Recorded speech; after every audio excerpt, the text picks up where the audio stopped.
여호수아가 이끄는 이스라엘 군대가 가나안을 점령하는 과정을 보면 일정한 패턴이 있었음을 알 수가 있는데, 먼저 중부를 공략하고 그 다음에 남부를 공략하고 마지막으로 북부를 공략했습니다. 중부를 공략을 했는데 여리고성과 아이성이 바로 가나안의 중부입니다. 가나안의 남부를 공격을 했는데 그때 남부의 5 연합군이 여호수아가 이끄는 이스라엘 군대와 맞서 싸웠습니다. 그 내용이 여호수아 10장에 나옵니다. 그러니까 성경에 특별히 가나안의 왕들은 작은 도시 국가의 왕이라고 생각하면 됩니다. 그러니까 광역의 왕이 아니고 작은 도시의 왕인데, 가나안 남부 연합군 5 연합군입니다. 예루살렘 왕, 헤브론 왕, 야르뭇 왕, 라기스 왕, 에글론 왕. 이게 10장 1절에서 5절에 나오는 그 5 연합군의 왕들인데 남부를 2번째로 공격했고요. 오늘 11장입니다. 11장은 북부 연합군, 그 숫자가 제법 많은데 주도한 그 왕은 하솔 왕 야빈입니다. 하솔 왕 야빈을 중심으로 북부의 대연합군이 결성이 되었는데 여호수아가 이끄는 이스라엘 군대와 맞서 싸우는, 그리고 이스라엘이 승리하는 내용이 오늘 말씀 가운데 나옵니다. 여러 번 말씀을 드렸는데 여호수아가 이끄는 이스라엘 군대가 가나안을 정복하는 전쟁은 거룩한 전쟁입니다. 거룩한 전쟁 개념입니다. 그러니까 역사 속에서 이런 전쟁의 개념을 찾아볼 수가 없어요. 그래서 함부로 다른데 이 거룩한 전쟁을 적용하면 안 된다는 거예요.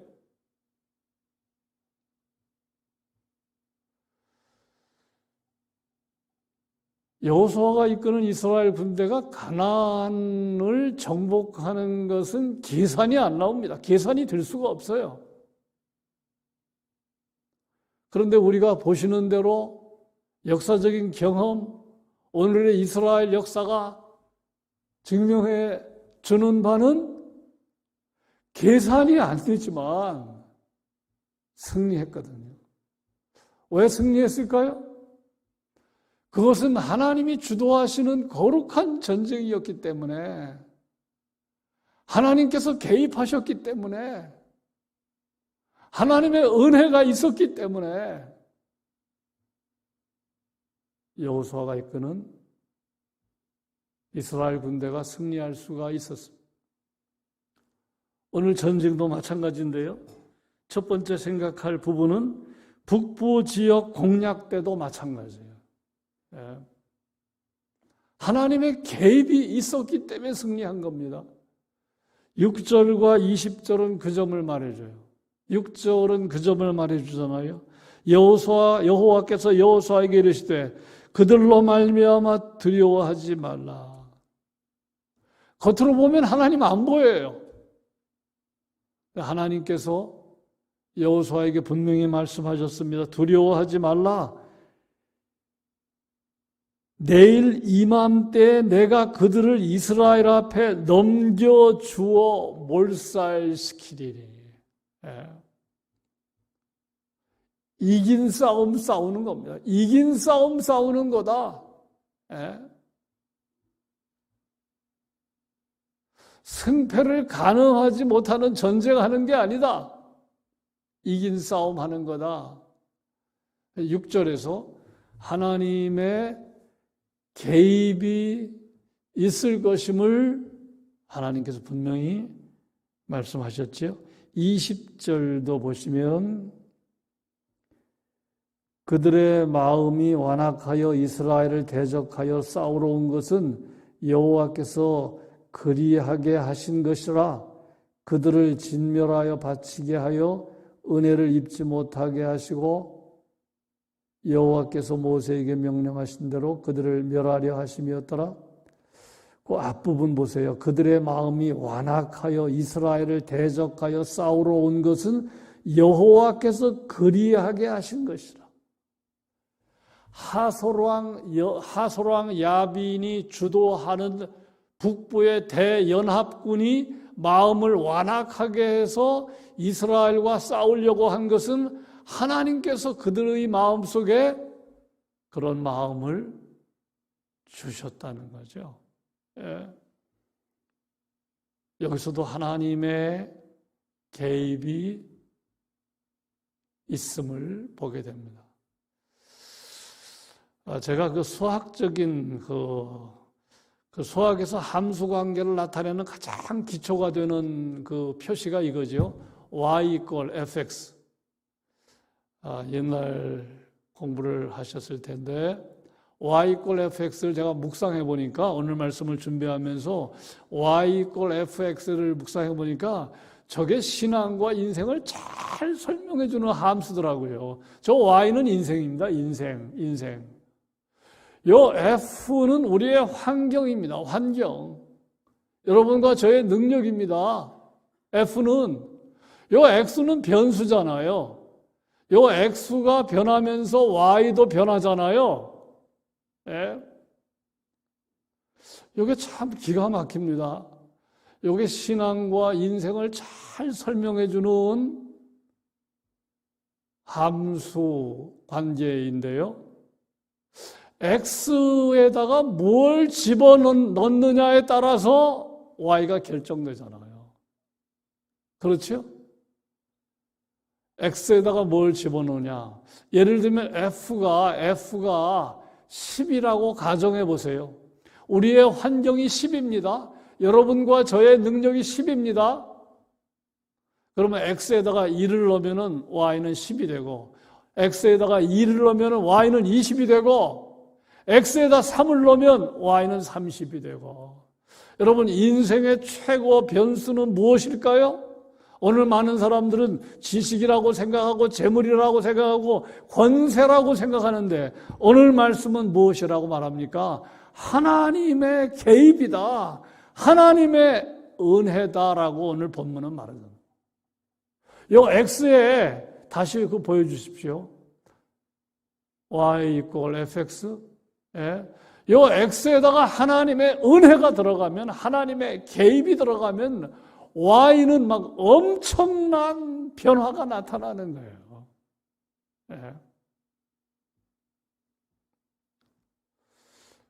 여러분 요즘 실감나지 않습니까? 예. X에다가 재물을 넣지 마시고 X에다 지식을 넣지 마시고 X에다가 세상적인 하나님의, 근데 오늘 많은 사람들이 X에다가 뭘 넣습니까? 하나님의 뜻이 빠진 내 생각, 하나님의 뜻이 빠진 내 주장을 넣잖아요. 예? 그러면 Y는 최악이 되는 거예요. Y는 최악이 되는 거예요. 인생은 최악이 되는 겁니다. 예? 오늘 말씀 본문이요. 객관적으로 여호수아가 이끄는 이스라엘 군대와 하솔왕 야빈이 주도하는 가나안 북부 대연합군은 군사력에 있어서 비교가 안 됩니다. 오늘 말씀 4절에 뭐라고 되어 있어요? 4절에 그 모든 군대를 거느리고 나왔습니다. 얼마나 숫자가 많은지 해변에 수많은 모래 같다. 말과 병거도 심히 많았다. 말과 병거. 고대 전쟁에서 말과 병거는 가장 강력한 무기입니다. 예. 여러분, 이스라엘은 변변치 못해요. 무기가 대항할 수가 없어요. 예. 그런데 그 X에 하나님이 개입하시니까, 하나님의 개입이 있으니까, 하나님의 은혜가 들어가니까 승리했다는 말씀이 오늘 전체에 여지가 되는 것입니다. 예. 그래서 우리가 다 아는 거지만 다시 한번 확인해야 되는 것은 하루를 시작할 때마다 하나님 지금까지도 은혜로 살았습니다. 오늘도 하나님의 은혜가 필요합니다. 하나님 은혜를 구합니다. 하나님 도와주십시오. 하나님의 뜻이 빠진 생각, 하나님의 뜻이 빠진 주장 밀고 나가지 않게 해주십시오. 우리가 그런 기도를 드려야 할 이유가 오늘 말씀에서 찾아볼 수 있는 겁니다. 그러니까 Y=FX에서 이 X에 하나님의 은혜가 들어갔기 때문에, 하나님의 개입이 들어갔기 때문에 여호수아가 이끄는 이스라엘 군대는 가나안을 정복할 수 있었다. 예. 그러니까 여리고성을 무너뜨린 것도, 아이성을 무너뜨린 것도 이건 참 불가능한 거죠. 하나하나 무너뜨리는 것도 불가능했는데 여리고성뿐만 아니라 아이성, 가나안 남부 연합군, 또 북부 대연합군까지 다 물리쳤다고 하는 것은 이 하나님의 은혜와 하나님의 개입 아니면 도저히 설명이 안 되는 대목입니다. 자, 두 번째는 여호수아의 최선, 순종이 돋보입니다. 자, 오늘 말씀 7절에서는 갑자기 습격했다. 자, 8절에서는 추격했다. 예, 의미상으로 끝까지 추격한 겁니다. 그 다음에 15절은 그대로 행한 겁니다. 순종입니다. 하나님의 말씀에 순종했음을 보여주고 있습니다. 하나님께서 개입하신 전쟁이었지만 하나님께서는 여호수아에게 옛다 먹어라 이렇게 가나안을 주지 않았다는 것. 옛다 먹어라가 아닙니다.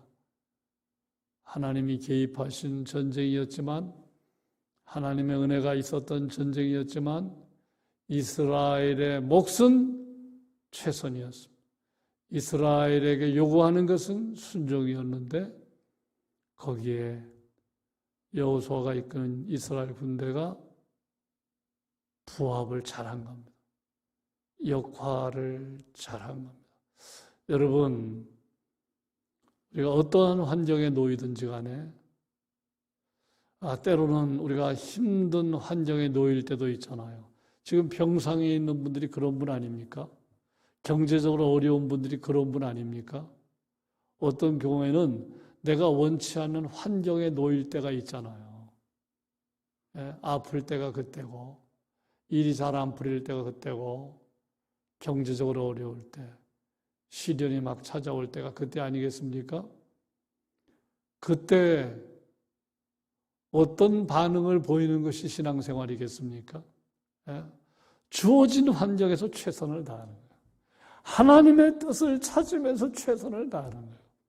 근데 중요한 건 뭐냐 하면 아무리 기가 막힌 환경이라도 최선의 카드는 있다는 겁니다. 이게 중요한 거예요. 기가 막힌 카드가 있는데 그걸 못 보는 거예요. 그건 못 보고 원망하고 불평하는 거예요. 불신하는 겁니다. 그래서 어떤 환경에 있어도 내가 원치 않는 일이 벌어졌다 할지라도 믿음으로 잘 찾아보면 최선의 카드가 있다는 거예요. 신앙생활은 하나님의 뜻을 행하면서 최선을 다하는 것이다. 그 점을 여러분이 다시 한번 확인하는 그런 시간 되시기를 바랍니다. 나는 하나님의 뜻을 생각하면서 최선을 다하고 있는지. 자, 세 번째. 하나님께서 이런 말씀을 주셨죠. 6절인데요. 전쟁에서 승리한 다음에 이제 내일 몰살시킬 건데 하솔왕 야빈이 이끄는 북부 대연합군을 몰살시킬 것인데 시킨 다음에 너희가 할 일은 말의 뒷발의 힘줄을 끊어라. 병거를 불태우라. 6절의 말씀입니다. 6절의 말씀. 예. 그죠? 여기 나오는 내용이죠. 내일 이맘때 내가 그들을 이스라엘 앞에 넘겨주어 몰살시키겠다. 근데 참 흥미로운 거, 참 주목할 내용은 몰살시키겠다. 그걸로 끝나도 돼요. 그러면 하나님께 영광을 돌려라, 하나님께 감사해라, 그래도 될 것 같은데, 이 토를 달았어요. 말의 뒷발의 힘줄을 끊어라. 그들의 병거를 불사르라. 이거 묵상할 대목 아니겠습니까?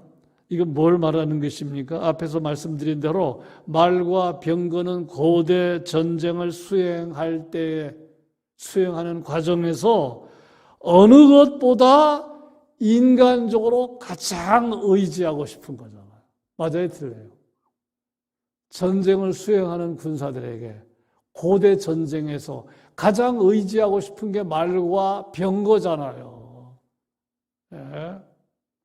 그러니까 이 말씀, 말의 뒷발의 힘줄을 끊으라는 명령, 병거를 불사르라는 명령, 이 병거 불사르지 않아도요, 말의 힘줄을 끊지 않아도요, 이미 전쟁은 끝났어요. 다 몰살됐기 때문에. 그런데 굳이 말의 뒷발의 힘줄을 끊고 병거를 불사르라고 하신 것은 말과 병거의 전쟁에 승패가 있는 게 아니다. 그걸 깨우쳐주는 거예요. 예. 앞으로의 전쟁을 계속 수행할 것인데, 예. 앞으로 말과 병거보다 그 무엇보다 하나님 가장 크게 의지하라는, 예. 중요한 메시지잖아요. 예. 말과 병거를 가장 의지하기 쉬운 사람들의 심리를 지금 보신 거예요. 말과 병거가 전쟁의 승패를 결정하는 거 아니야. 그걸 시각적으로 보여주는 겁니다. 지금 우리 매일매일 뉴스를 통해서 경험하는 건 뭡니까? 하나님보다 더 의지하고 추종할 때에 나타나는 불행이 무엇인지 뉴스를 통해서 계속 보잖아요. 다시 말씀드립니다. 하나님보다 더 중요하게 생각하는 그것을 추종하고 그것을 쫓아갈 때의 비극이 무엇인지 매일매일 뉴스가 쏟아지고 있습니다.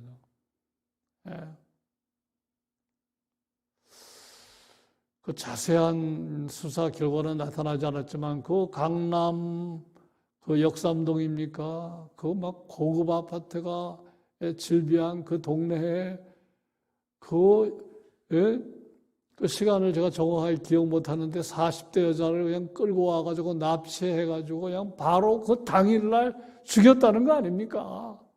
청부살인이라는 거 아닙니까? 다 돈과 얽혀 있는 게 아니라 돈과 얽혀 있다는 게 지금 드러나고 있지 않아요, 지금?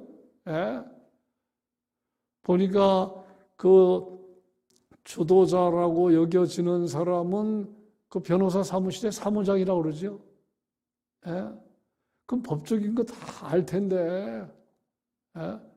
사람을 청부하고 사람을 죽이면 어떤 일이 돌아온다는 거 다 아는데, 거기 있는 사람들은 자기의 채무를 갚기 위해서, 예? 하여튼 여러 가지로 다 얽혀 들어가는데, 결국은 뭐예요? 돈 때문에. 예? 하나님을 최고의 가치로 이겼더라면, 지나친 사치스러운 생각입니까?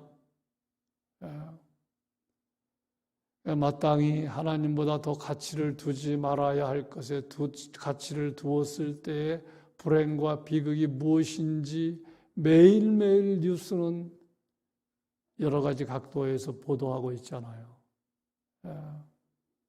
말과 병거가 전쟁의 승패를 결정하는 거 아니다. 앞으로도 전쟁을 수행할 터인데 이거 명심하거라 하는 메시지가 담겨져 있는 중요한 것입니다. 자, 네 번째, 안악 사람들이 진멸된 걸 강조하고 있어요. 21절, 22절입니다. 안악 사람들이 진멸되었다.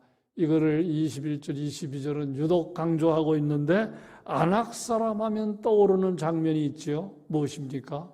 안악 사람 하면 떠오르는 장면이 가데스 바네아에서 모세가 정탐꾼을 가나안으로 12명 보낸 그 사건이죠. 민수기 13장에 나오는데 12명의 정탐꾼을 가나안 땅에 보내는 이야기, 그 지점이 가데스 바네아인데 12명의 정탐꾼을 보내었을 때 10명이 부정적인 보고를 하고 2명 여호수아와 갈렙만 긍정적인 보고를 하지 않아요? 10명이 부정적인 보고를 했던 그 중요한 이유가 안악 자손을 본 겁니다. 안악 사람을 본 겁니다. 그들의 기골은 우리와 비교가 안 됩니다. 성읍이 크고 견고합니다. 안악 자손들의 기골이 대단합니다. 안악 사람들을 보면서 메뚜기 컴플렉스에 빠진 겁니다. 우리는 메뚜기 같습니다. 안 됩니다. 하나님 약속하셨지만 안 됩니다. 현실을 하셔야지요. 그리고 10명이 부정적인 보고하니까 어떤 반응이 나타났어요? 사람들이 원망합니다. 모세를 원망합니다. 우리를 광야에서 죽이려고 여기까지 인도했느냐? 하나님을 불평하고 원망합니다. 그 대가는 너무나 엄청났는데 광야에서 38년간의 방황, 출애굽 1세대는 모세, 여호수아, 갈렙을 제외하고 다 전멸하고 말이에요. 그런데 오늘 말씀, 그 안악 자손들이 다 진멸되었다는 거예요. 그거 지금 강조하는 것입니다. 무엇을 지금 말하는 것입니까? 오늘 말씀은 이런 메시지가 있는 것이지요. 현재에서 과거를 회상해라. 과거 어디요? 가데스 바네아. 옛날 가나안 정탐 보냈을 때 현재 시점에서 과거를 회상하면서 중요한 교훈 놓치지 말아라. 앞으로는 어떤 상황보다 하나님의 약속을 확고하게 믿으라는 메시지잖아요. 여러분, 출애굽 2세대는 어떤 생각을 했겠습니까? 그때 우리 조상들이 괜히 걱정했네. 그런 생각 아니겠어요? 지금 안악 자손들이 다 진멸되는 것을 보면서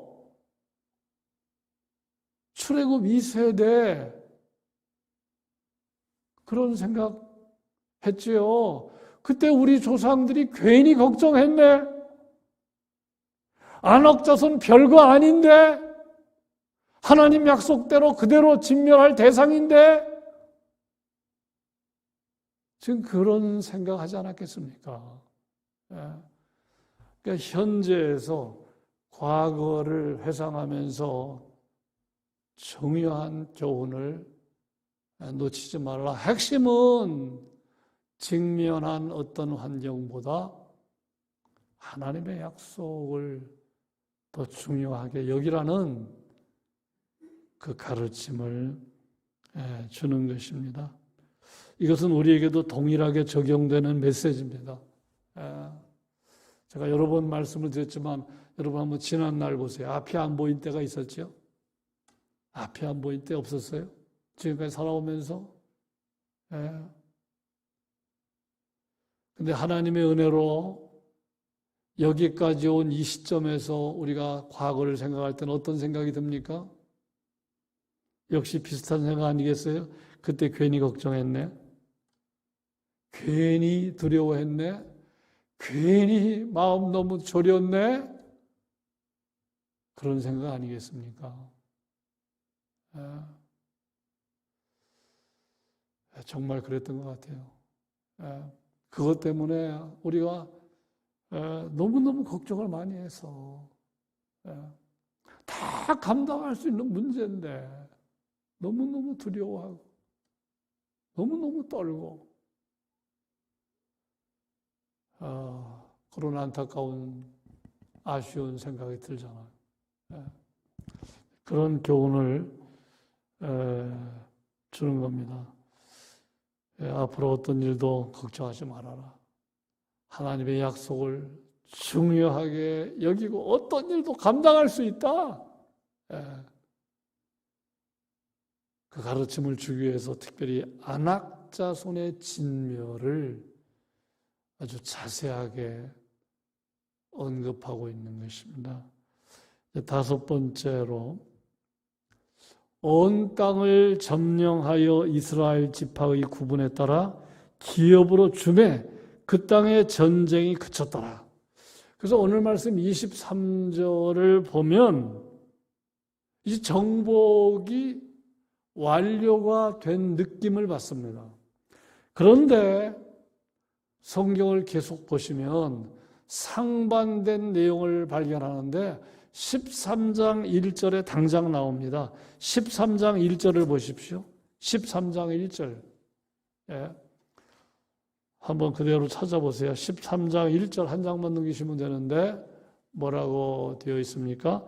여호수아가 나이 많아 늙음에 여호와께서 그에게 이르시되 너는 나이가 많아 늙었고 얻을 땅이 매우 많이 남아있도다. 이게 벌써 당장 충돌하잖아요. 11장 23절에는 전쟁이 그쳤고 온 땅을 점령했다고 했는데 13장 1절에 넘어가면 당장 충돌하는 내용이 나옵니다. 그런데 오늘 말씀을 보면 자세하게 보면 여호수아가 이끄는 이스라엘 군대가 가나안을 완전히 정복했음을 뜻하는 표현도 또 나와요. 자, 16절. 그 온 땅을 점령했대요. 자, 17절. 그들의 왕들을 모두 잡아 쳐 죽였대요. 19절. 이스라엘 자손이 싸워서 다 점령했대요. 자, 이걸 어떻게 이해해야 되겠습니까? 이 말씀은 이런 뜻으로 이해하는 것이 옳습니다. 전체적으로는 전쟁이 끝났어요. 하지만 국소적으로는 아직 진행 중입니다. 그렇게 이해하시면 돼요.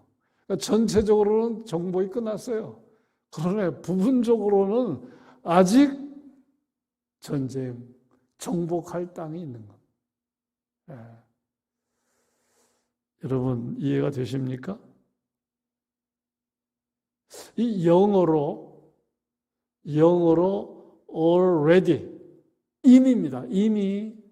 그런데 또 하나 이미만 있는 게 아니라 not yet 아직 아닙니다. 제가 왜 이 표현을 쓰냐면 이게 신학자들이 쓰는 중요한 성경의 중요한 가르침을 이해하는 중요한 신학적인 도구가 되는 말이 already not yet. 우리말로 이미 아직 아니다. 이게 성경의 중요한 가르침을 이해하는 하나의 도구가 되는 개념이에요. 이스라엘 백성들, 여호수아가 이끄는 이스라엘 백성들이 가나안을 이미 정복했지만 아직은 아닙니다. 완전하진 않아요. 그런데 여러분, 우리의 구원이 그래요. 우리가 구원 이미 얻었어요. 하지만 not yet입니다. 아직 완전한 건 아니에요. 이미 구원 얻었어요. 하지만 not yet이에요. 아직 아니에요. 예? 종말이 이미 왔어요. 하지만 not yet입니다. 아직 아니에요. 천국을 우리가 이미 경험합니다. 예수 믿으면 천국 이미 경험합니다. already입니다. 하지만 not yet이에요. 완전한 천국은 장차입니다. 이게 굉장히 신학자들이 말장난하는 게 아니라 성경의 중요한 핵심 가르침을 이해하는 아주 중요한 개념인데요. already, not yet. 구원에도 적용하고 종말에도 적용하고 천국에도 적용이 되는 개념일 뿐만 아니라 영적 전쟁에도 적용이 돼요. 여러분, 우리는 이미 예수님으로 말미암아 영적 전쟁에서 승리한 사람들이에요. 아멘도 안 하시네. 네. 그런데 아직 영적 전쟁을 치르고 있어요. 이미 승리가 보장된 사람들이에요. 계속해서 영적 전쟁을 치르고 있기 때문에 우리가 피곤한 겁니다. 힘이 드는 겁니다. 그러나 우리가 붙들어야 할 소망은 뭡니까? 승리가 보장됐다는 것. 승리가 보장. 오늘 말씀에서 배울 수 있는 겁니다. 이걸 우리가 굳게 믿으셔야 돼요. 우리는 승리가 보장된 사람들이다. 지금도 매일매일 영적 전쟁을 치르면서 피곤하지만 우리는 이긴다. 그 믿음을 갖고 서로 위로하고 격려하며 사시기를 바랍니다. 이제 마지막 여러 번 반복적으로 드리는 말씀인데 한번 같이 읽겠습니다. 가나안 정복 전쟁은 거룩한 전쟁으로 유일회적인 전쟁. 이게 중요해요. 근데 역사 속에서 많은 사람들이 우를 범했어요. 심지어는요, 청교도들이 미국 본토를 신대륙을 점령하면서 거룩한 전쟁 개념을 이걸 적용해가지고 원주민들을 많이 죽이기까지 했어요. 여러분, 거룩한 전쟁은 다른 전쟁에 적용하면 안 돼요. 십자군 전쟁이 그랬다고 그랬죠. 그뿐이 아닙니다. 과거 2000년 교회 역사 속에서 교회가 심지어는 부시 대통령이 이라크를 공격하면서 거룩한 전쟁 개념을 비치기도 했어요. 나중에 드러난 건 뭡니까? 미국의 자국의 이익을 위해서 이라크를 공격했다는 게 드러났죠. 그래서 어떤 전쟁에도 거룩한 전쟁 개념 동원하면 안 돼요. 우리가 적용해야 할 것은 죄에 적용해야 돼요. 어떻게 적용해야 됩니까? 죄를 철저히 청산하는 데 적용해야 돼요. 죄를 완전히 진멸하는 데 적용해야 돼요. 악은 모양이라도 버리는 데 적용해야 돼요. 그것이 우리가 해야 할 일이지 잘못 적용하면 정말 큰일이다 하는 말씀을 드립니다.